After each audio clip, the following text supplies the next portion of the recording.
Hi there and Assalamualaikum warahmatullahi wabarakatuh.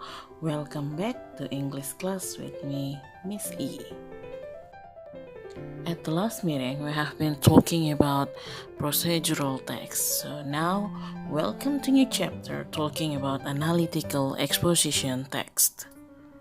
Baik, mungkin di antara adik-adik ada yang sudah pernah mempelajari atau learning about analytical exposition text. Jika sudah ada, berarti ini akan lebih memperdalam pengetahuan adik-adik tentang analytical exposition text. Dan bagi yang belum, maka mari kita belajar sama-sama. Kita pelajari dari awal apa itu analytical exposition text. Tapi sebelumnya mari kita perhatikan sama-sama instructional objective. Jadi instructional objective adalah after you're going to learn these materials, you're expected to be able to identify context, main ideas, and detailed information from an oral and verbal expository text. The second one is you're going to be able to communicate simple ideas and opinion in various discussion, collaborative activities, and presentation orally. And the last instructional objective is write an expository text about gravity with an appropriate structure of organization and linguistic features.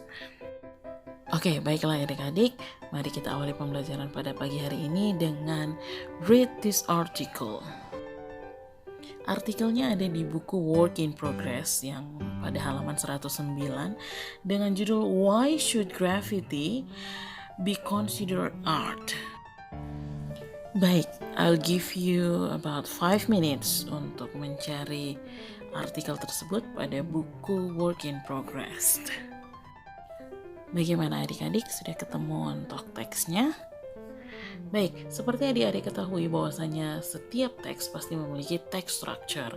Nah, sama halnya dengan teks yang lain, analytical exposition text juga memiliki struktur teks tersendiri, yaitu diawali dengan title, introduction, kemudian argument, dan diakhiri dengan conclusion.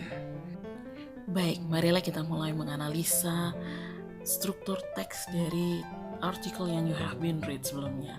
Kita awali dari title. Jadi ada ya, kita temukan title dalam artikel tersebut.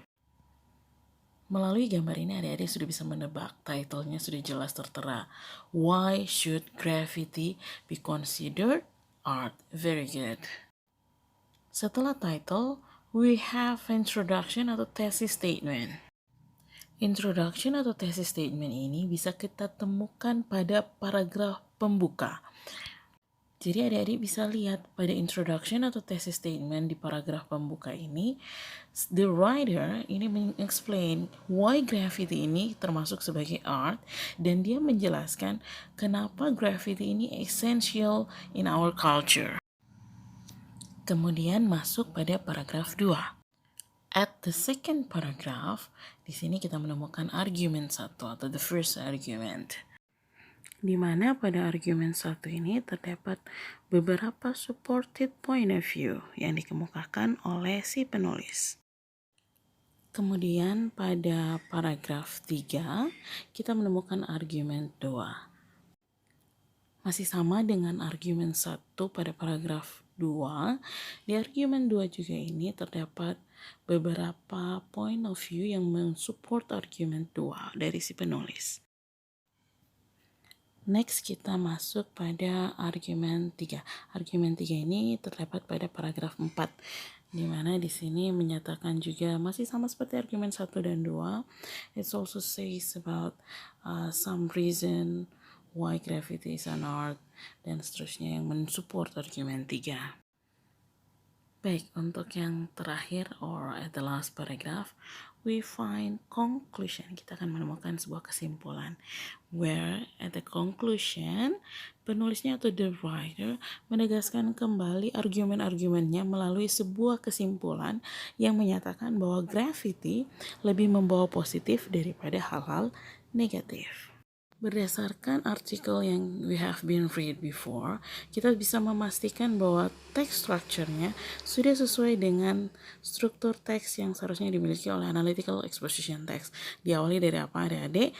Pertama adalah title, the second one adalah introduction atau state, the thesis of statement, kemudian diikuti oleh argument dan supported point of view, dan yang paling terakhir adalah conclusion.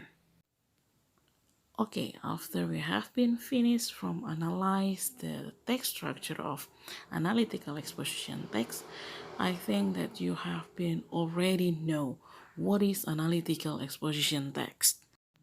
Analytical exposition text adalah salah satu bentuk teks dari expository text. Jadi analytical exposition text adalah sebuah teks yang elaborates atau mengelaborasi opini-opini si penulis terhadap sebuah fenomena or isu yang happening around him, yang terjadi seputaran dia, dan tujuannya itu pursuit, memaksakan kepada reader bahwa apa yang dia bahas dalam sebuah artikel itu adalah hal-hal yang penting untuk dibahas.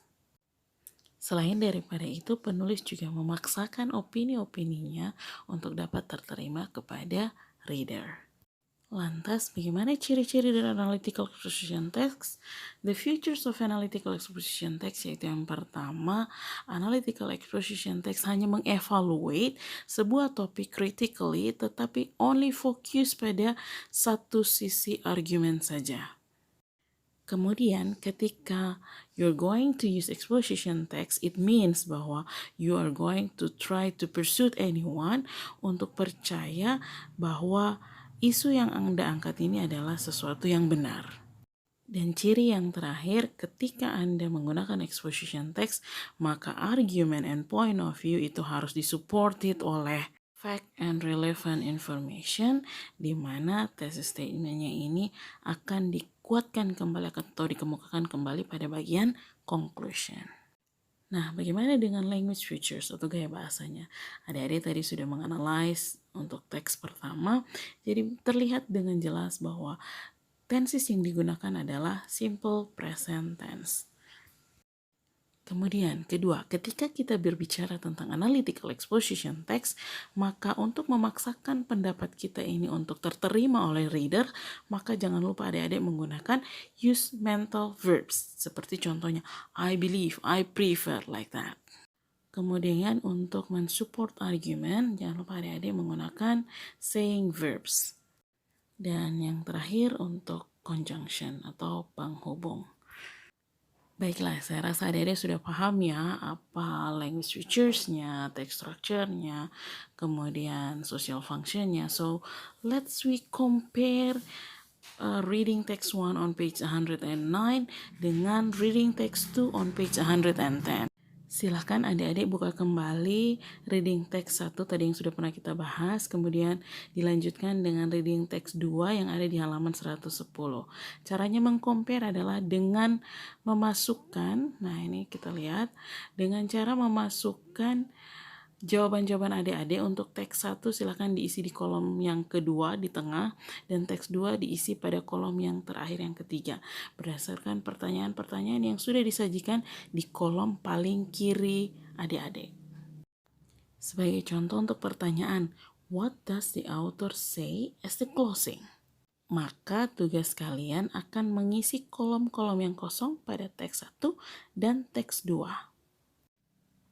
Kolom pada teks 1 maka akan diisi dengan atau berdasarkan reading text 1, sedangkan kolom 2 akan diisi berdasarkan reading text 2. Baik, semoga adik-adik tidak bingung dengan soal yang sudah saya berikan.